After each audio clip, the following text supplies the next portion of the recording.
Welcome back to another week of Power Rankings. My name is Hunter, and today we're going to get into how the NFL is looking after Week 7.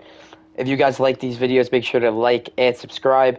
And for today's video, leave your current Super Bowl predictions down below. I'm going to be doing a video later this week predicting the rest of the season and revealing my current Super Bowl prediction. So be on the lookout for that, and let's get this going. The Panthers stay at last place, and once again, the Panthers look terrible. No Jaden Daniels for the Commanders, no problem. They win the game 40-7. Andy Dalton looking not great. It seems like it might be time to go back to Bryce Young because the Panthers really have a quarterback issue, and it was obviously not Bryce Young's problem.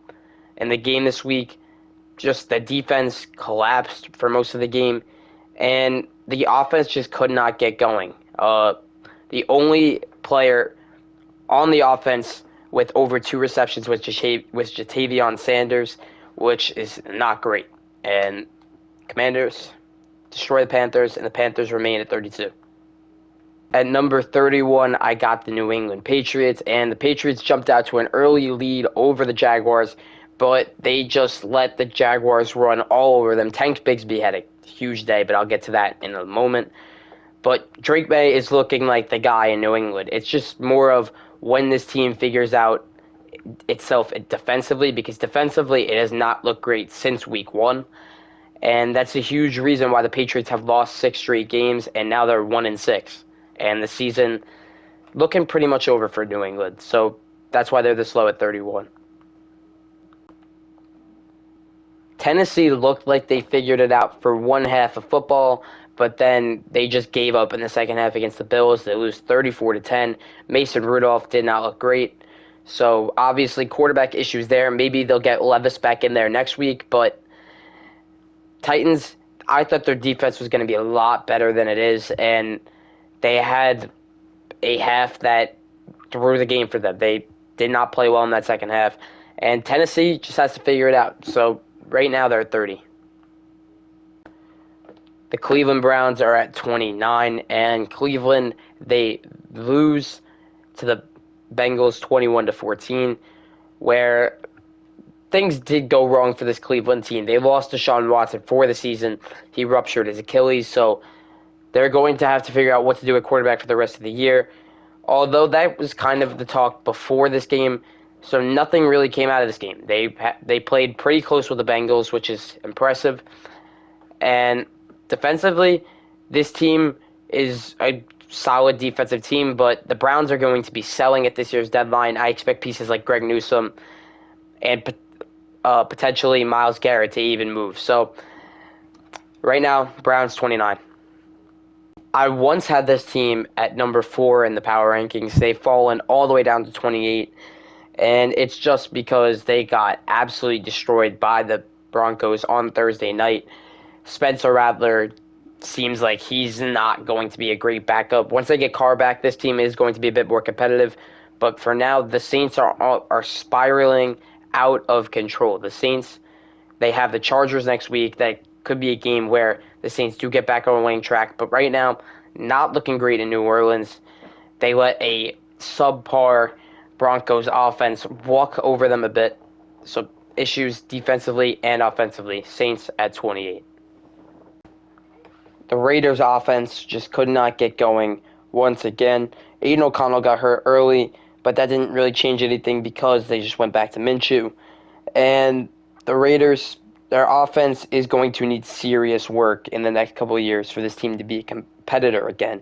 They moved Devontae Adams for picks, and we'll see how that turns out. We're going to get to the Jets in a second. But the Raiders, defensively, solid team. Offensively, they're non-existent. So that's why they're this low at 27. Daniel Jones has not thrown a touchdown at MetLife Stadium since New Year's Day of 2023, and that is a serious issue for the New York Giants, who dropped to 2-5 on the year with a 28-3 loss against the Philadelphia Eagles, where the key piece of their franchise for the past couple of years just ran all over them. Saquon destroyed the Giants' to in the game, and that's something you don't want to see considering he was literally a giant a couple months ago. But for the offense, Daniel Jones, not the answer there. We'll figure out what happens. Malik Neighbors came back, so that's a positive for the Giants.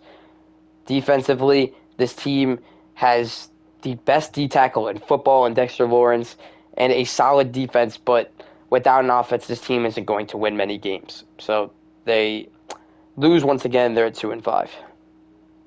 The Dolphins could have easily beat the Indianapolis Colts, but once again, those QB issues are the main reason this team is not winning. They lose again. They dropped to 2-4.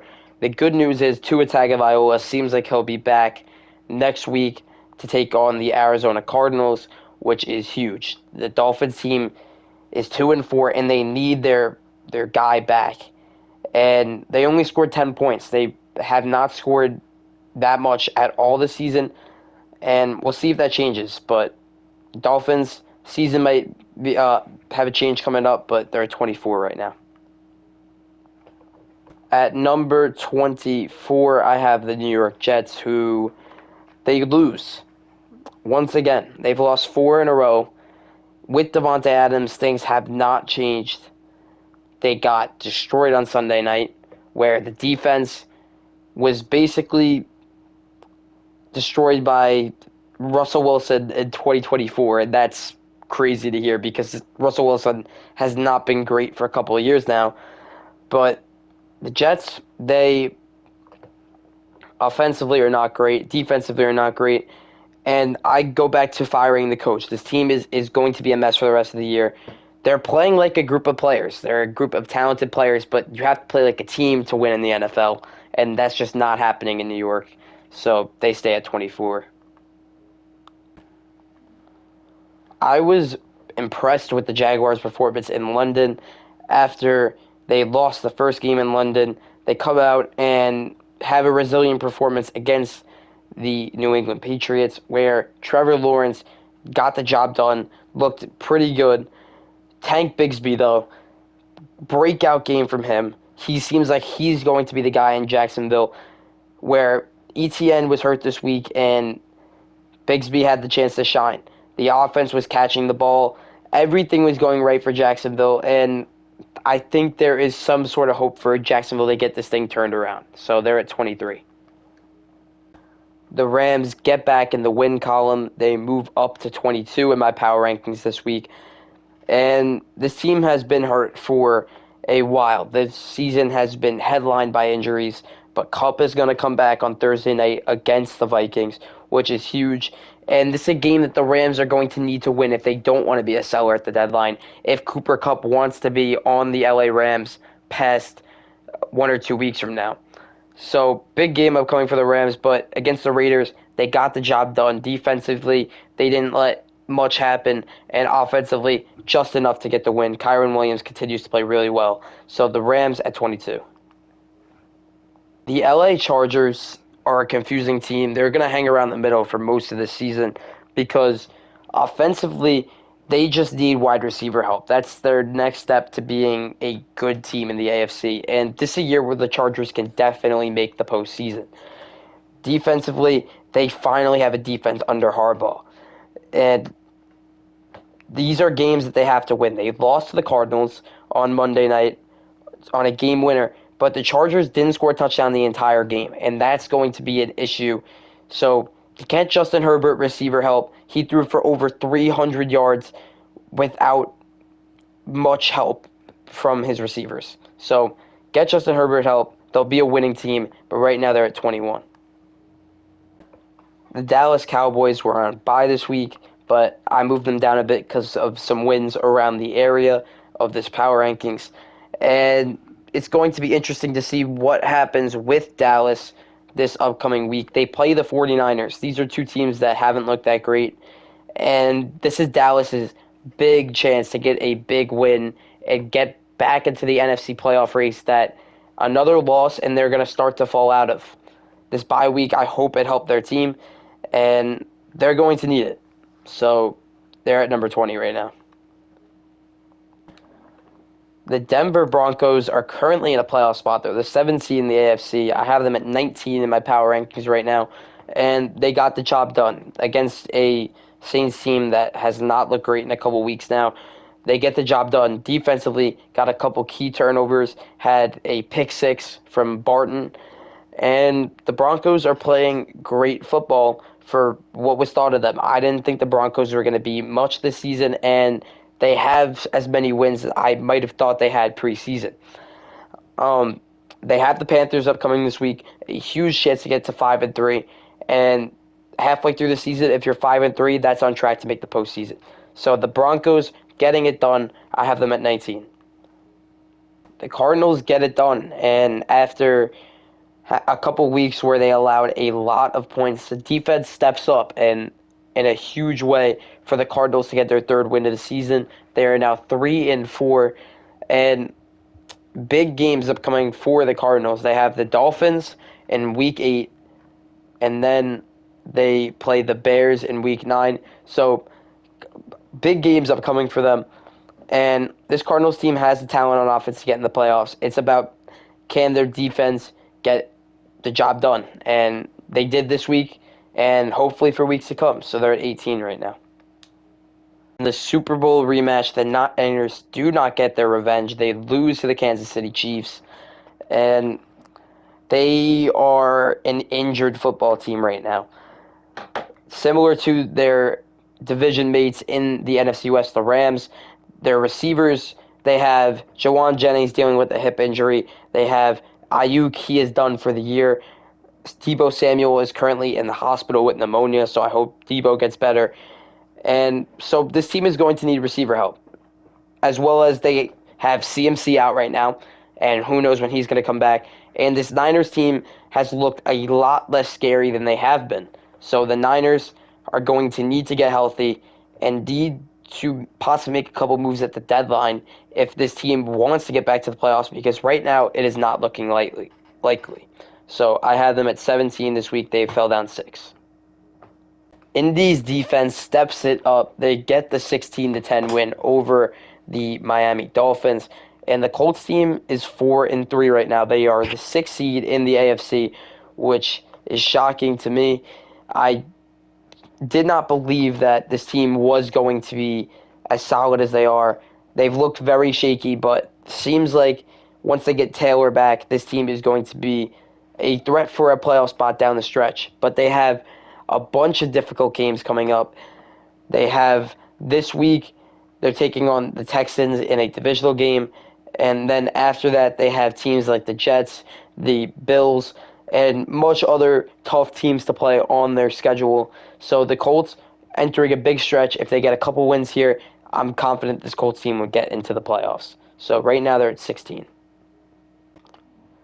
Atlanta fall down 7 for me, and it's not really that their loss was that bad. It's just because the way things worked out in these power rankings, but offensively, they just could not keep up with the Seahawks offense. They lost 34-14 this week, where the Seahawks offense looked really good, and the Falcons offense that had scored a ton of points over the last couple weeks did not look as great as they did. Defensively, they need to step it up. The only issue with this Falcons team is their defense. And in an NFC South that is wide open, the Bucs are really hurt. The Saints are not good, and the Panthers are the worst team in the league. The Falcons have the chance to get to the postseason, and I think they will. But their defense is going to have to put up performances like they did in Week 1. Although they lost, they only allowed 80 points. They got to put up performances like that to win. So the Falcons are at 15. The Seahawks continue to just change my opinion on them every week. They got a really convincing win after dropping 3 in a row. And the Seahawks, they lose DK Metcalf to some type of knee injury, but this team has enough depth on offense to really get over that hump. And defensively, that was their big problem. Their defense was not stepping up, and they shut down a good Falcons offense this week. So the Seahawks, they're 4-3 right now. They lead an NFC West that it seems like the second toughest team might be the Arizona Cardinals. And the Seahawks going to need to get a big win against the Bills this week if they want to be in a great position to lead the division. So Seahawks are 14. The Tampa Bay Buccaneers are at 13, and just an unfortunate game for them. They lost in a shootout with the Ravens, 41-31. They lose Mike Evans for, it seems like, 3 or 4 weeks. They lose Chris Godwin for the season. And this team that was one of the most deep teams at wide receiver are now a team that probably has to go out and make a wide receiver deal at the deadline. Chris Godwin was playing great football, and they put him in when the game was practically over, and that's the consequences of that. He is done for the season. And the Bucs are interesting because defensively they have not played well the entire season, but their offense has been able to keep up, and that is a huge reason why they are this high on the power rankings, because Baker Mayfield is having a great year outside of the couple interceptions he throws. But Tampa Bay at 13. I have the Chicago Bears at number 12. They were off this week, but they'll get back in action this week against the Commanders, which is going to be a great game. And Bears, they are fourth place in their division, and that is not that concerning considering they are 4-2. But the Bears are going to need to get some key divisional wins down the stretch to make the playoffs, and they possibly could. But Chicago, they were off this week. I moved them up a bit. They're at 12. The Cincinnati Bengals seem like they're back in their stride. I have them at 11, and they got a win where the defense once again showed up for this team, and the Bengals are 3-4. They are one game out of a playoff spot in the AFC, despite starting 1-4. And against the Eagles this week, that's a game where if the Bengals win, they could potentially be in a playoff spot and be completely back. Joe Burrow is playing great. This whole offense is great. The defense seems like it's figuring it out. And the Bengals look like they are going to be a contender once again. So I have them at 11. The Pittsburgh Steelers are back inside the top 10 at number 10. They get a huge win on Sunday Night Football where they controlled pretty much everything in the second half. Russell Wilson makes his first start, and he looks great, which is good considering the decision to bench Fields was questioned. The defense continues to show up week after week, which amazes me. And I think this Pittsburgh team is going to get it done this year. I think they'll get back to the postseason. And Mike Tomlin, man, does a great job coaching his team every year. And the Steelers are one wide receiver move away from being a serious contender in the AFC. So I have them at 10. Now, across Pennsylvania, I have the Philadelphia Eagles at number 9. And they won 28-3 over the Giants. Defense did not let the Giants do practically anything in the entire game. Saquon Barkley ran all over his former team, and it's great to see that Saquon and another running back, Derrick Henry, two running backs that switched teams in the offseason, are playing some of the best football they played in their entire careers. The Eagles get multiple tush pushes this game, and that's what they do. They're going to grind it on the ground, and that's how the Eagles are 4-2. I'm not concerned about them anymore, and they are at number 9. A first quarter Jaden Daniels injury did not matter for the Commanders. They win 40-7 against the Carolina Panthers, but this team defensively did not let anything happen, and this offense, it's proven that Jaden Daniels is a great quarterback, but the system that Cliff Kingsbury has set up as the offensive coordinator in his first year in Washington is amazing. This Commanders offense is great. I also think they do need to add one more receiver other than McLaurin, but the Commanders playing great football. They're 5-2, the current 2 seed in the NFC, which is crazy. Never would have thought that before the start of the season. So, Commanders at number 8. The Houston Texans lose this week in a really good game with the Green Bay Packers, but the main concern was that C.J. Stroud did not get anything going in the passing game. He had only 86 yards in this one. And the defense and special teams of the Texans really kept this team in the game against the Packers. They got multiple drives where they started on the plus side of the 50. Uh, they forced 3 turnovers, and this Texans defense is continuing to play really well. But offensively, this was the first game that the Texans offense was just not great. And there's concerns there, but this team is 5-2. That's still really, really good. They're at number 7. The Buffalo Bills get the job done against the Tennessee Titans. They win 34-10. Mari Cooper in his Bills debut looked great. He got a touchdown. Josh Allen hasn't thrown a pick yet. This is the guy that the narrative around him was that he throws too many interceptions, and he has 0 picks almost halfway through the season, which is incredible for a starting quarterback at this point. Defense, they shut down the Titans pretty much the entire game. The second half, they looked really good, and the Bills' offense looked really good in the second half. And this Bills team continues to look like one of the best teams in not just the AFC, but in the NFL. So they're at number 6. Minnesota suffered their first loss of the season, and what was a really good game with the Detroit Lions, where Sam Darnold really gets it done. Although he lost this one, he continues to show that he can go in any competition with any quarterback, and with Jared Goff, who's playing amazing right now. Defense, they have looked a bit worse than they did at the start of the year, but the Vikings are 5-1. This is a great position for them to be in. They are tied for the lead, but the team that they just lost to has the tiebreaker over them. But Minnesota, great spot, number 5.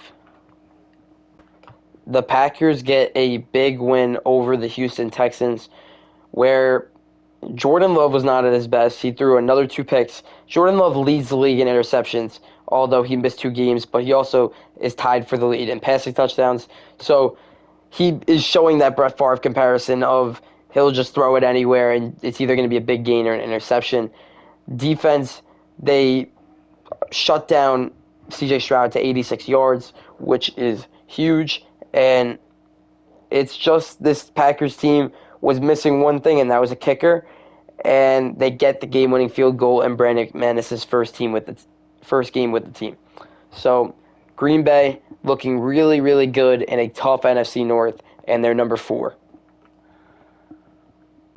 The Baltimore Ravens are the most dynamic team in the NFL because their offense is incredible. Derrick Henry is clearly the best running back in the NFL this season. Lamar Jackson is playing at an MVP level once again. He could be on track to win a 3rd MVP, which this early on for a quarterback is incredible.